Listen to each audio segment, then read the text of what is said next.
Hey,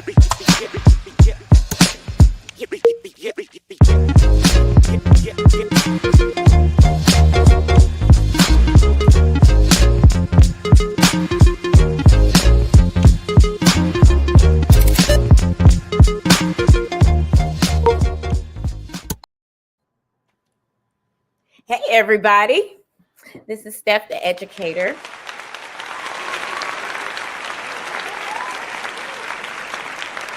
And you are listening to Essential Pedagogy. And I am so excited to be here.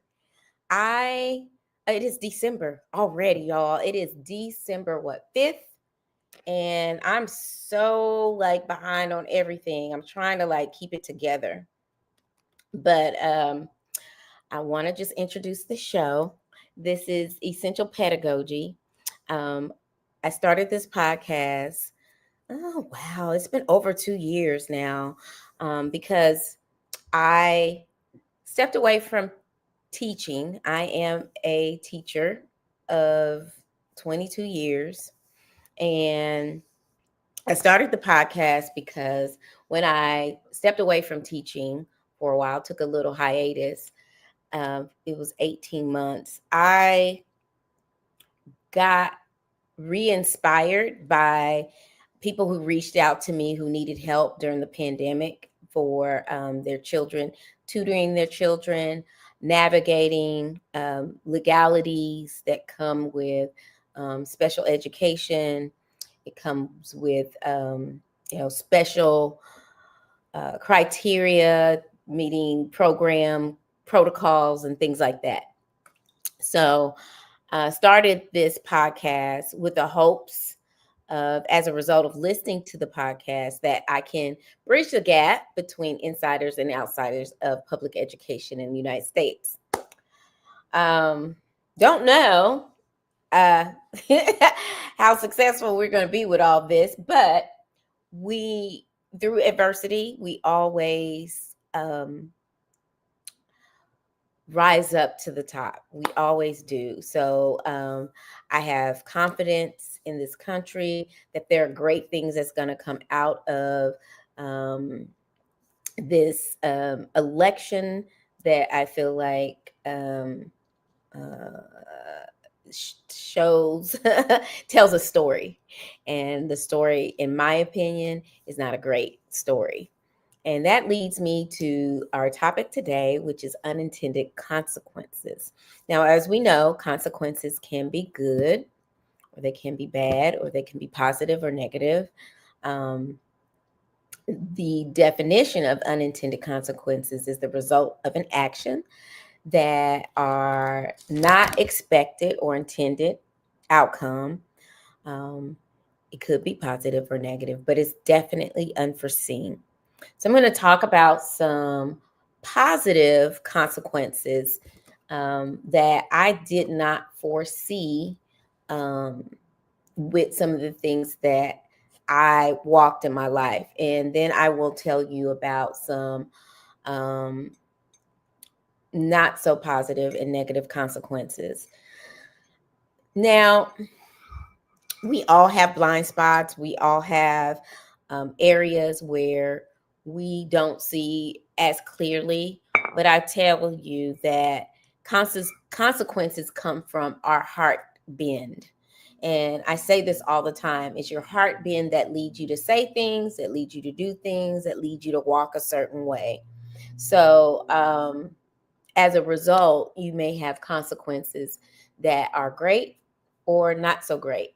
And if you are a believer of God, you may also think or believe that you are protected from some of your own stupid ways, that God will offer a buffer so that you don't suffer from the unintended consequences that you may or could have suffered from based on some of the things that our heart led us to do.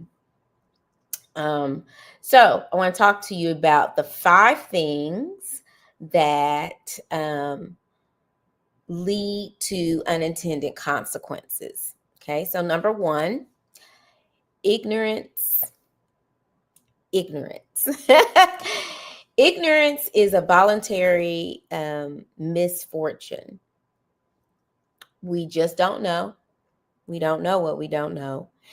And so we make a decision and then we suffer a consequence that is unintended, positive or negative.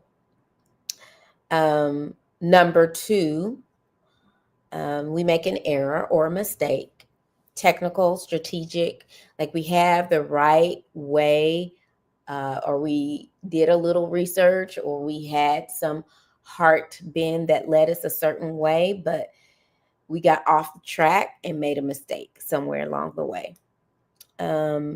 Number three is we seek instant gratification instead of thinking about our future. This is because of our basic values, stubbornness, blind spots, things like that. I just spoke about blind spots a little bit. And then number five, did we do number 2, 3, 4? Oh, our basic values was number 4. And then number 5 is self-defeating prophecy.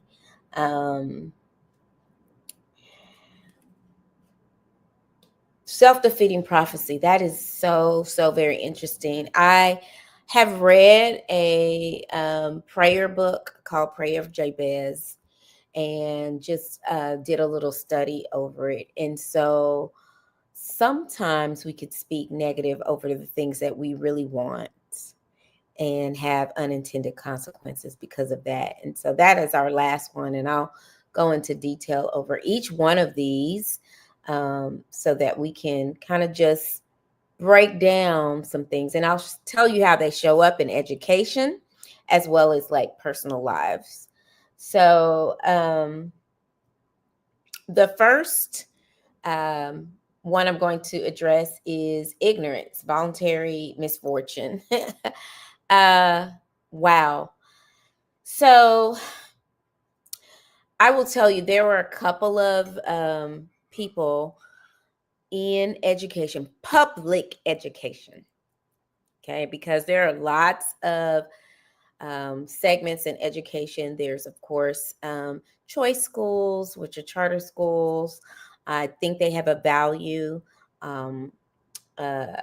but traditionally, our public schools in America, we just take what we get and we don't have a fit. Where choice schools, they make their choices, they allow their choices, and then it is still law for children to go to school.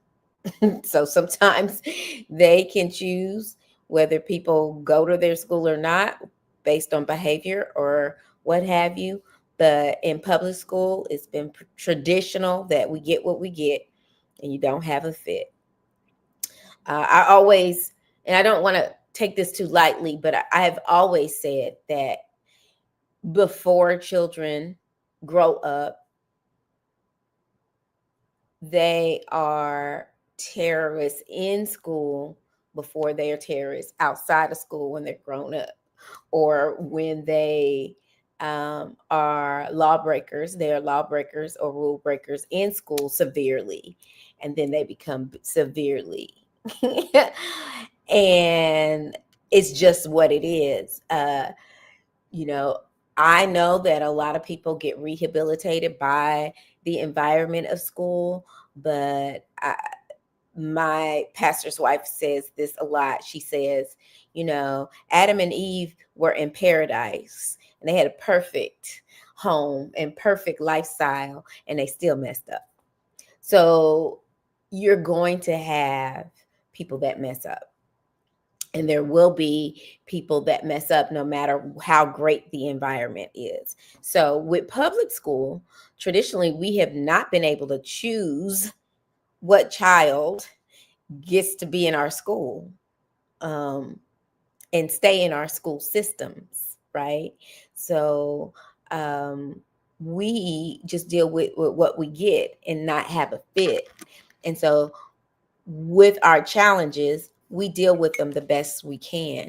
So when people have criticism, I would invite people to really see and pull back the curtains on what public education is dealing with. Okay, so I digress.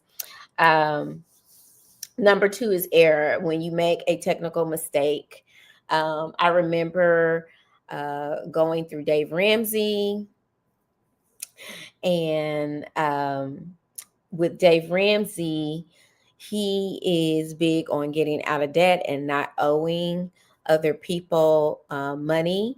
And the Bible says that you are a slave to the lender when you owe money, or if you're in debt, if you have credit card debt and things like that. So I went through the Dave Ramsey program and vigorously got out of debt. Now, I also had some just some blessings and some things that happened that helped me along the way. Things that I thought may have been bad, but had an unintended consequence. So I got into a car wreck where my car was totaled, and the car that I bought held its value pretty well. And so even though I had the car for 10 years, and maybe it was more like 8 years or 7, I paid it off. And so I did not owe anything on the car, but I got paid money that was just free and clear, and I was able to pay my debt. So that was an unintended consequence, but I made several errors with doing that Dave Ramsey program. And it was just every month I was revamping and getting things together, and redoing my budget over and over again, using a pencil. This is why I like using pencils to this day, because you like, okay, that 5 didn't work. Let's make it a 2. So we're going to have $2 at the end of the month, not 5. So errors are to be made. Sometimes they are why we have unintended consequences. So instant gratification, something I say all the time is, and try to remind myself when I deal with students in poverty, students who are in severe poverty, homeless, who may have a different home life and lifestyle than a typical American child. Now, I don't know how typical it is to be middle class or even lower middle class anymore. But when you have a child or parents that come from a background where they are surviving, we tend to go for the instant gratification. So when you have parents of students that work 2 and 3 jobs, it's hard for them to think about long-term consequences, such as making healthy food choices, prepping for meals, and doing the studying it takes to create a well-balanced meal, not just for anybody, but for your body, because we're all different. And so we all react different to different things. So it is very much a luxury, and very much something that people are not able to necessarily think long term. So they go and run and get fast food. They fill their bellies with things that may not be the healthiest, because instant gratification is on the mind. We got to get it done. I have to go to work. I don't have the time.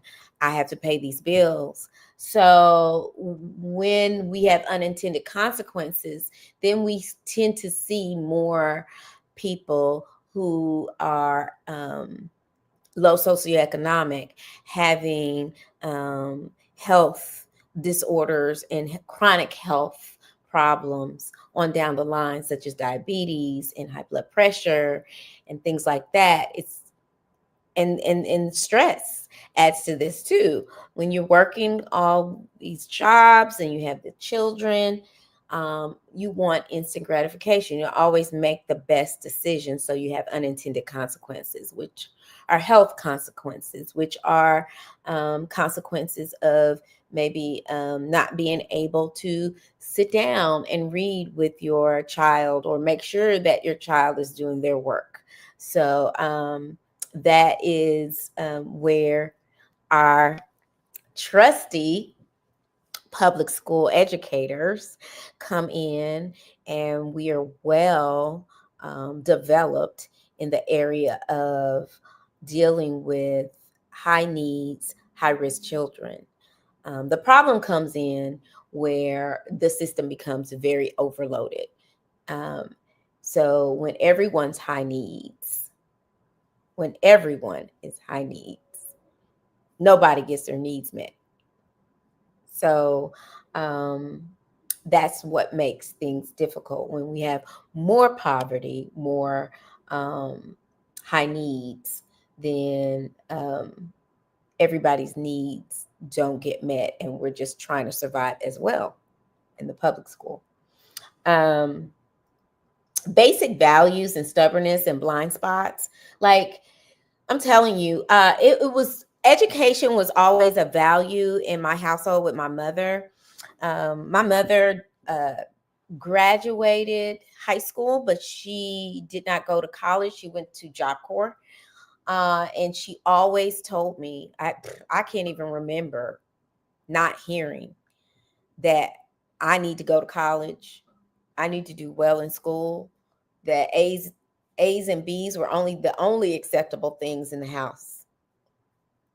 That if my grades fell, then I was going to ruin my life.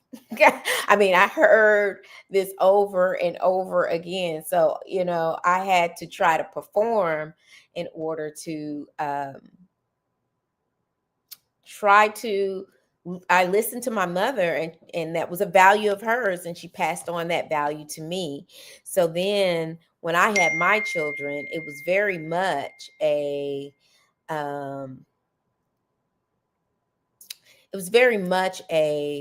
situation where I was very proactive in my children's education. So there were positive consequences for that. There were positive consequences for me and my mother being so hard on me about school, about doing my best in school. An unintended consequence was, I felt like I was imposter syndrome because I when I got to college, I found out a lot of these people were legacy children and long legacy. Like, oh, your grandmother went to college? My mama didn't even go to college. Wow. Like I found out, and I was like, well, do I even belong here? Right? Do I even belong in an institution that is for higher education? But I got over that. We got over that, and I tried to speak more into my children's life and never push back at whatever they want to do. They want to do something, then I do everything I can to try to support what they want to do as a career, as a hobby, as a sport. I give them support in learning more about what they may be interested in. I give them some positives as well as some things that they may watch for. I give advice, but I don't shun them or push them against what they have a heart's desire or bend towards. And those have had some unintended and great unintended consequences, and some not so great intended consequences.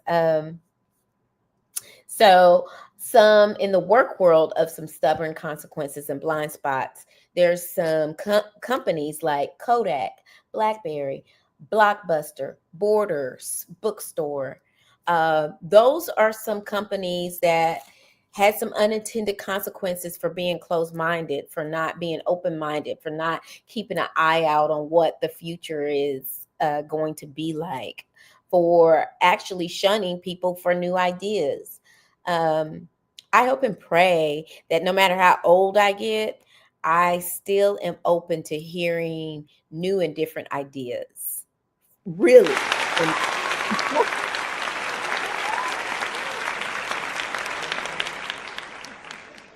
And so years ago, I made a decision that I would not listen solely to um, radio stations going to work and coming home. I found that I was listening to the same songs over and over again. And even though some of them would be my jams, I just felt like the day was so short and I was spending so much time pouring into other people that I did not feed my brain as much as I could have, or grow spiritually as much as I could have. So I started listening to podcasts, I started listening to books, I started doing, and I the more I learned, the more I felt like I was behind in learning. So I was like, oh my gosh, I don't know anything. Right? I need to learn so much, and I am busy working. I can't even learn. I don't even have the space to learn. And that is an indicator of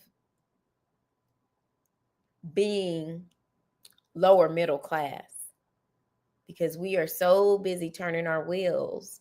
We can't even develop ourselves. We can't even reflect and see what we need, to pay attention to some of the things that may uh, affect the decisions that we make now.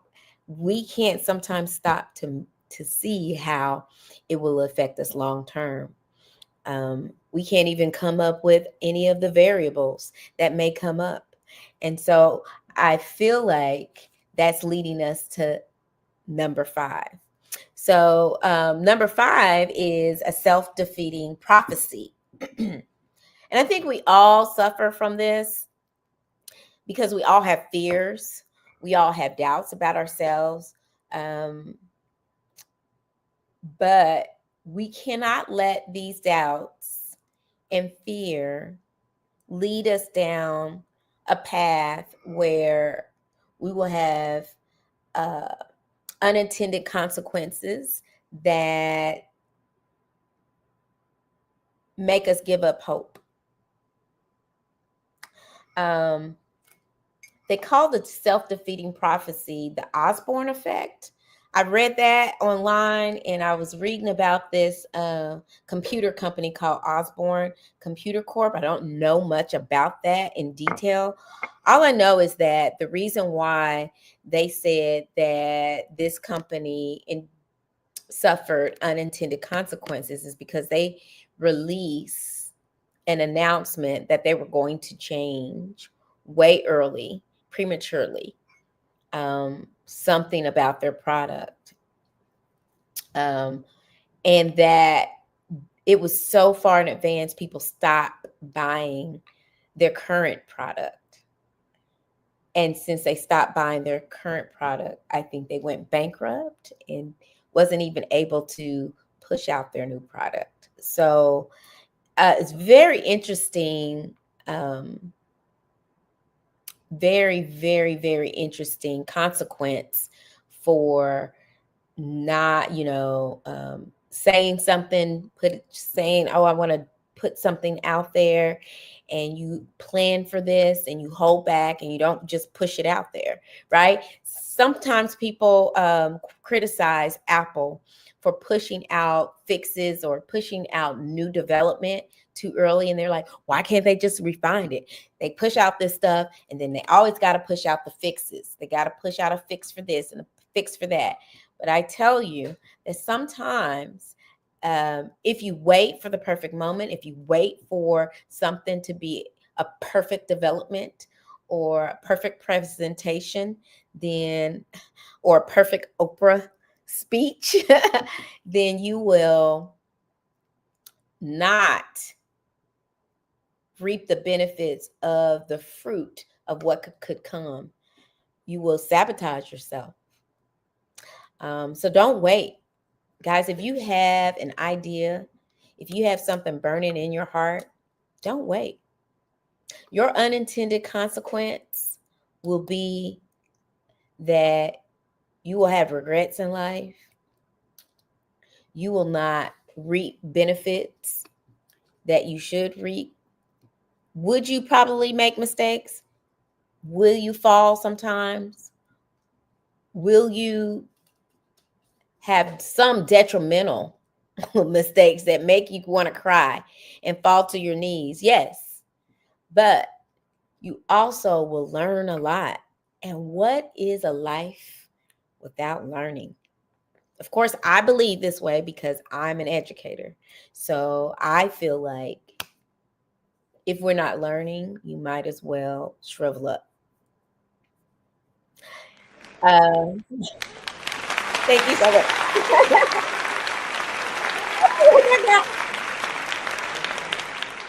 The audience right here, right now, for real. But I want to talk to you more about how unintended consequences show up in schools and in the classroom. Okay. So when we do not have our goals on the forefront of our minds when it comes to education at all times, then we can be pushed off track. We can fall prey to other people's judgments and pleasing other people. And it's easy for educators to try to please other people because we want to help so much. But we got to keep our goals in mind. And I'll tell you, this is one area where I see growth that needs to be had in education. So I feel like in education, we want to please people so much, and we want to talk about stakeholder, interests, that when a student shows a pattern of behavior, and not just one time, but a pattern of behavior, we don't address it. We don't follow protocol. And in not following protocol, because we feel so bad, we feel sorry about Peter, then that person's pattern behavior has the potential to interfere with other people's learning in the classroom, in the school, terrorizing people, things like that. It's unintended consequence. Another thing that's unintended consequence is when parents don't discipline their children. There's unintended consequences for not disciplining your child, for not thinking that you have the right to discipline your child, for not knowing what you're in charge of and what you're not in charge of. It really baffles me how there are lots of parents, okay? I'm not saying all, but I'm saying lots of parents who want to run a school and tell you what you can do or can't do, or what you should call this person or that person. And then they're scared to take their child's cell phone, or they didn't know they could take their child's cell phone, or they didn't know they could just make the child share their password with them, or they don't know that they can turn off Wi-Fi at home. They don't know they can control a behavior even if a child doesn't agree to that behavior. It's real funny how they want to come and I'm going to sue you. I'm going to do this. I'm going to do that. You can't do, I'm going to make sure this happen. And you can't make sure your child not stay up till 2, 3, 4 o'clock in the morning on the cell phone, on the iPad, doing YouTube, Twitch, looking at inappropriate things. Dead. So your unintended consequence is you're going to have a child that is running amok. And some people don't know what that term means, but running wild in these streets, right? In the streets, running wild in these streets. And we don't want that, right? We don't really want that. Voting a certain way where funding is cut from public education, which is the whole fiber of how this country in America was built on things like public education, having something other than something to do with your mind, your thoughts, your abilities. That's what this country was built on, and coming together and solving problems and being creative. Do you know how many countries, people from other countries, want to know more about how we push creativity into the classroom? Back when I started, now, I really do believe that creativity has really stifled a little bit in the public education sector. And that's because people want to tie our hands because of every little thing, because you are uncomfortable. You want to push your personal agenda. We can't even teach the way we need to. I digress. Unintended consequences. When you vote for a leader that cuts funding in education, do you think that people are going to drop out more, or you think they're going to stay in school more? Do you think that that behavior or that decision about education is going to lead to more children getting educated or less?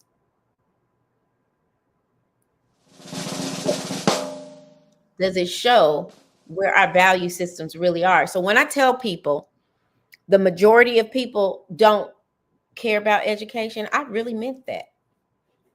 They don't care about it. They don't love it. They think it's a glorified babysitting. And really, it's their limited understanding, like their willful ignorance. I talk about willful ignorance a lot. Their willful ignorance, voluntary misfortune, that's another way of saying that, is when you don't understand that the education, whether you are in a technical, career-oriented program, whether you are in a program that is geared for cosmetology or for paramedics or for welding, that's something that you get in school. Or if you go for higher education, education is the foundation for how our society works. Yet, since we do not add directly to our GDP, our gross domestic product, people don't find value in us. They'd rather take that money and invest it in Toyota or Apple. Okay. Unintended consequence. I'm going to try and be positive and say that hopefully some of the things that I wish had changed before these changes occurred, that's where we're going to lead to. I believe that public education shouldn't be 100% free, but it should be subsidized for people who can't afford. I don't. I think every person should pay $300. Every child's tuition should be $300 or something like that per semester.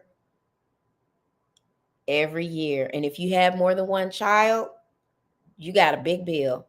And if you can't afford that bill, you need to work it off. That's my belief. Now, do I believe things should be subsidized? Yes. Do I believe we need to have funding? Yes. Do I believe that we should have a scaffolding type vision of not making public education free? Absolutely.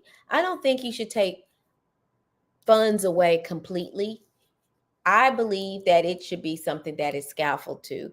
I am not 100%, on board with everybody getting free this, free that, which it isn't just free, right? Because, we pay taxes and things like that. So it's not free. Nothing is. But we really need to think about our future. But I think in America, we have been in an organized work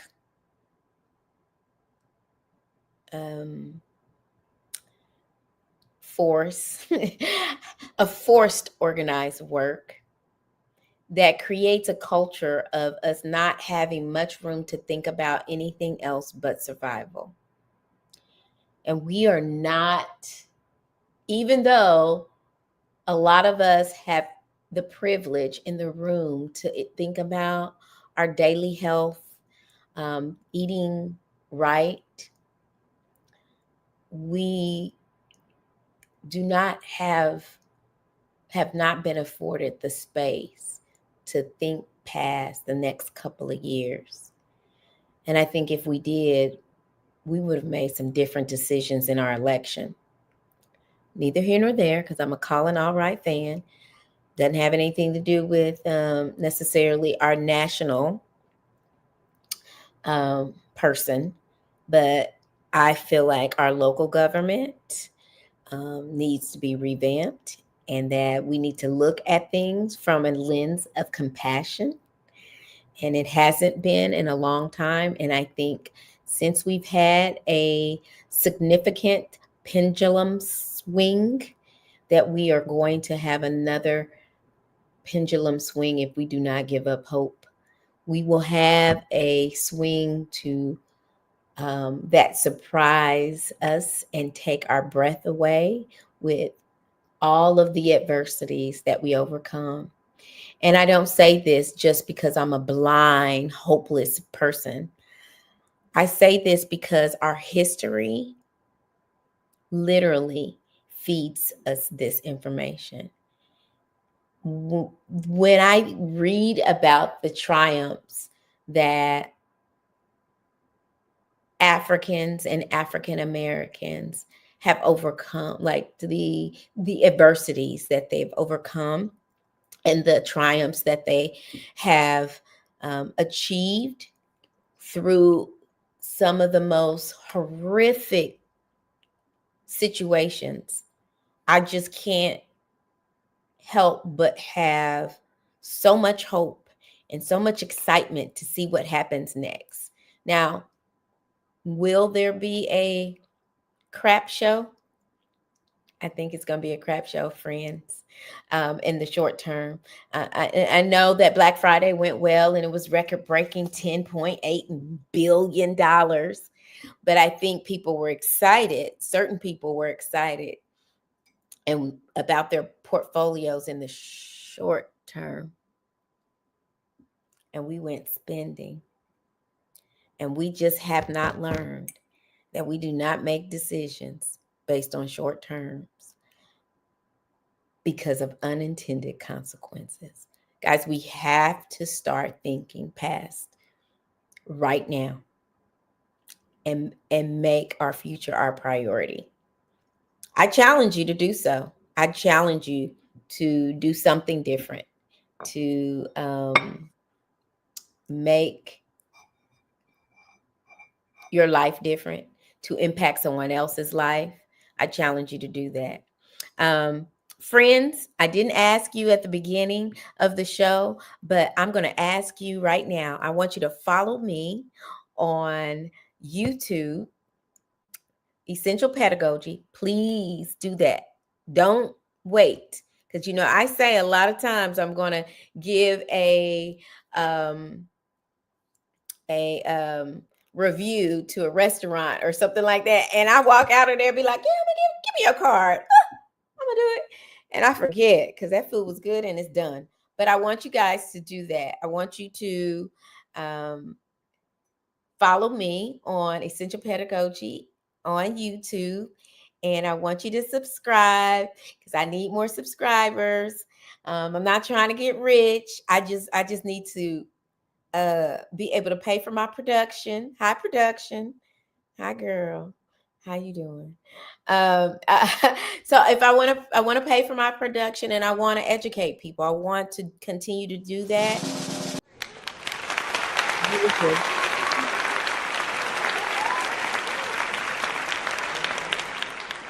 Y'all, I will be back on air in 2 weeks. That's right before Christmas. So I want you guys to be aware that I'll be back.